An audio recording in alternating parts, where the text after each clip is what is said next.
Penduduk bumi, korang dah kena hack dari aku, Adudu. Dan aku adalah Pro. Kami datang nak curi ni. Yeah, mulai hari ini, korang tak boleh tekan lagi butang like dan subscribe ni. Jatuhlah populariti Boboiboy dan Monster Network nanti. Diam Michi Bos. Cerita dah start dah.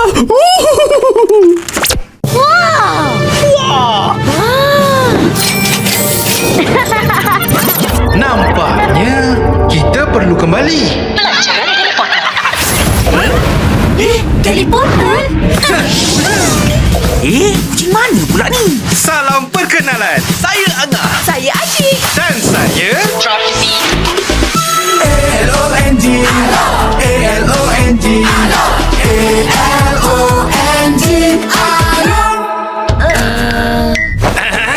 kami dari masa depan. Kamu bertiga dalam masalah besar. Pameran perbelanjaan melebihi hal. Betul tu.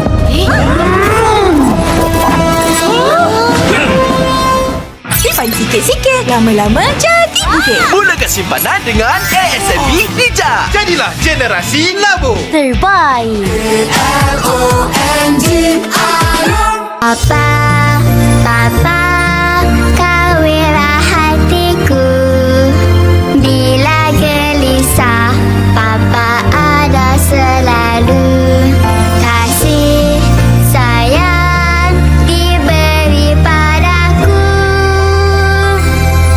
Papa bawa Fenleaf Special Fenleaf, kebaikan nutrisi untuk setiap generasi.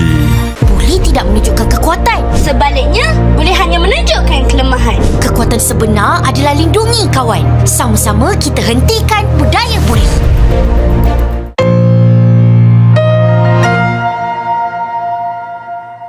Cerita dimulai dengan diperlihatkan Panglima Yanari dan Mas Gartu yang sedang berada di depan batu perjanjian Panglima Pairapi dengan Mas Mawais. Dan singkat cerita, setelah scene merayakan perdamaian suku Bara dan Salju, kita diperlihatkan Boboiboy dan kawan-kawan yang ingin memakan makanan yang dihidangkan. Dan singkatnya, setelah agenda makan bersama itu pun kita diperlihatkan scene Boboiboy dan Fang yang sedang berbicara dengan Panglima Yanari dan Mas Gardu. Dan di situ Panglima Yanari dan Mas Gardu berterima kasih dengan Boboiboy dan semuanya, karena hal itu pun membuat mereka bisa merasakan hidup yang aman. Lalu scene dipindah ke perbincangan Yaya dan Rokta-Roka yang sedang berada di depan batu perjanjian antara Panglima Pairapi dengan Mas Mawais. Dan di situ Fang yang berhasil menemukan tempat ruang bawah tanah yang ada batu perjanjian pun Rokta-Roka menceritakan tentang batu itu yang ingin diberitahu oleh semua puak Bara dan Salju. Tapi malangnya Panglima Pairapi dengan Mas Mawais tidak sempat memberitahu kepada puak Bara dan Salju. Tambahan lagi, karena adanya Pak Pato, puak Bara dan Salju pun terperangkap dalam peperangan selama 100 tahun. Karena jalan untuk ke ruang bawah tanah telah dia tutup supaya tidak ada orang yang tahu tentang tempat itu. Lalu kita diperlihatkan scene Rokta-Roka dan Rokia yang tampaknya saling jatuh cinta. Dan di situ Rokta-Roka bilang alasannya pergi ke planet Volcania karena tak sengaja melihat Rokia dengan cowok lain, yang padahal cowok itu adalah abang kandungnya Rokia. Singkat cerita, scene berpindah ke Boboiboy dan kawan-kawan yang sedang mengamati sel kuasa yang didapat dari Pak Pato. Sebulan kemudian di planet Kurlatan, kita diperlihatkan Pak Pato yang sedang dikejar oleh Kapten Kaizo dan Feng. Scene berpindah ke planet Kuabak atau lebih tepatnya di Gua Kristal. Di situ kita diperlihatkan Tokase yang sedang mengajarkan Boboiboy cara melatih kuasa tahap ketiganya. Yang sepertinya Boboiboy masih belum bisa mengendalikannya karena masih memiliki trauma. Dan karena Boboiboy terlalu cepat putus asa pun Hangkase memberinya nasihat. Singkat cerita, scene berpindah ke planet Kurlatan di kota Terawangan atau di tempat persidangan. Di situ kita diperlihatkan scene Feng yang berjumpa dengan Gopal, Yaya, dan Ying. Dan di situ bukan cuma mereka, melainkan ada Kokochi, Guru Gaharum, Raja Gusto, Maripos, dan Rokta-Roka. Dan di situ Feng memperkenalkan kawan lama dia yaitu Kirana, sang pewaris kuasa Voltra. Scene berpindah ke Kapten Kaizo yang sedang membawa Pak Pato. Tapi di situ Pak Pato yang sempat melepaskan diri sejenak pun langsung mengaktifkan salah satu robotnya. Scene kembali ke kamar persidangan. Di situ ada Kokochi, Maripos, Guru Gaharum, Rokta-Roka, dan Raja Gusto yang sedang menyimak dari perbicaraan Kirana yang mengusulkan kalau Tapops dibubarkan. Tentu saja mereka yang mendengarnya pun ikut terkejut karena Tapops adalah pelindung galaksi yang telah banyak menyelamatkan planet-planet. Tapi tiba-tiba ada seseorang yang melempar bola asap ke ruang persidangan dan tidak lama kemudian datang robot-robot yang mirip robotnya Pak Pato. Dan di situ Gopal, Yaya, Ying, dan Feng pun bergegas untuk melindungi mereka. Tapi saat mereka sedang sibuk melawan robot-robot Pepakto, tiba-tiba Maripos terlempar karena diserang robot yang lebih kuat. Dan robot itu adalah robot Satriantar, yaitu pengguna asal kuasa Voltra. Dan sepertinya pun mereka kesulitan untuk melawan robot itu. Scene berpindah ke Papa Zola dan Kuali yang sedang berada di bawah pohon akuat yang sudah berbuah dan juga sudah jatuh. Tidak lama Boboiboy, Tokasa, dan Ochobot pun datang dan mereka senang karena pohon akuat sudah berbuah.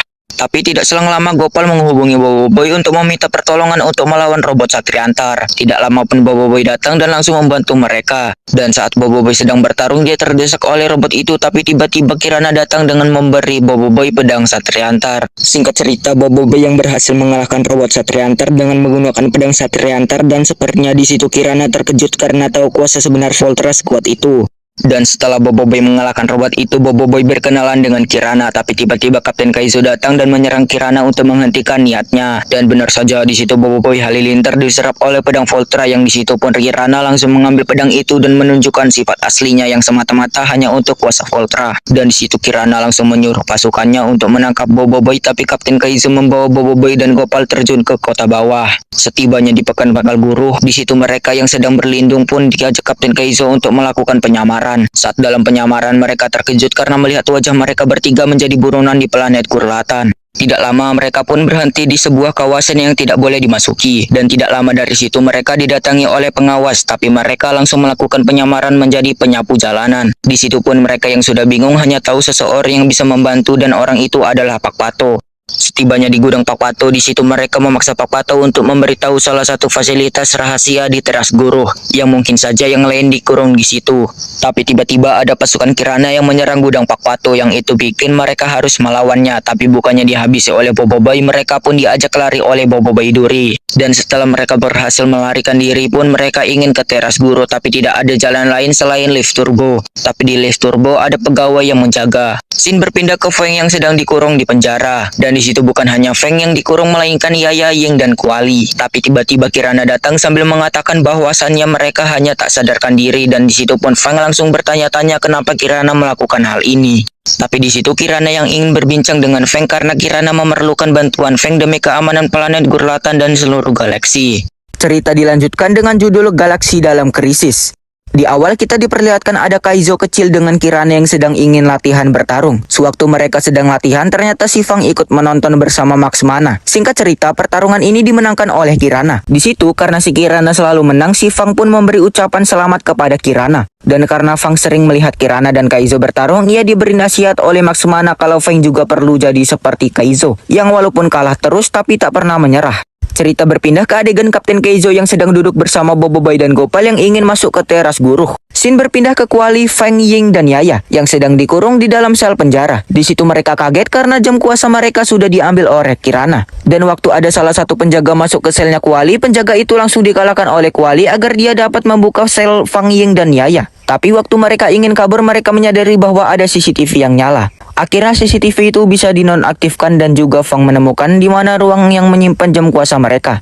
Tapi sebelum mereka masuk ke ruangannya, mereka mengintip perbicaraan Kirana dengan bawahannya yang sedang membicarakan Boboiboy yang ingin masuk ke teras Guruh. Scene berpindah ke Feng dan kawan-kawan yang sudah masuk ke ruangan simpanan senjata. Tak lama, scene berpindah ke Kirana yang lagi mengumumkan bahwa galaksi akan kembali aman jika di bawah naungan Gurlatan. Scene berpindah lagi ke Fang dan kawan-kawan yang tiba-tiba diserang oleh Encik Warden. Tapi tiba-tiba Yaya memukul Encik Warden itu dan bilang ke Ying pakai sepatu itu yang awalnya mereka kira mereka bisa melawannya. Mereka salah karena Encik Warden itu cuman bercanda. Tapi tiba-tiba Yaya mempunyai ide dengan melempar Ying sekuat tenaga ke arah Encik Warden itu agar dia terlempar. Tapi sama aja Encik Warden itu lagi tidak merasakannya karena badan Encik Warden itu sudah dilapisi perisai kebal. Tapi karena kejeniusan Yaya, dia langsung mengincar kepalanya dan akhirnya Encik Warden pun tumbang. Dan setelah mereka mengalahkan Encik Warden, mereka pun berhasil mengambil kuasa jam tangannya mereka. Tapi sialnya Encik Warden berhasil membunyikan sinyal peringatan dan pasukan Kirana pun berdatangan. Lalu Feng pun bersedia menjadi pancingan agar Yaya dan kawan-kawannya bisa melarikan diri. Sewaktu perjalanan mereka berpapasan dengan Kapten Kaizo dan lain-lain, dan mereka pun menuju ke ruangannya Kirana bersama. Setibanya di sana mereka mengintip Kirana yang sedang menggunakan pedang halilintar. Tapi tiba-tiba ada pasukan yang menyampirinya dan ternyata pasukan itu adalah Feng. Dan di situ Kapten Kaizo dan lainnya pun kaget karena Feng ada di situ. Tapi tiba-tiba Feng berkata kalau dia ingin mengabdi kepada Kirana. Dari situ itu pun Kapten Kaizo marah dan langsung turun menghampiri si Feng.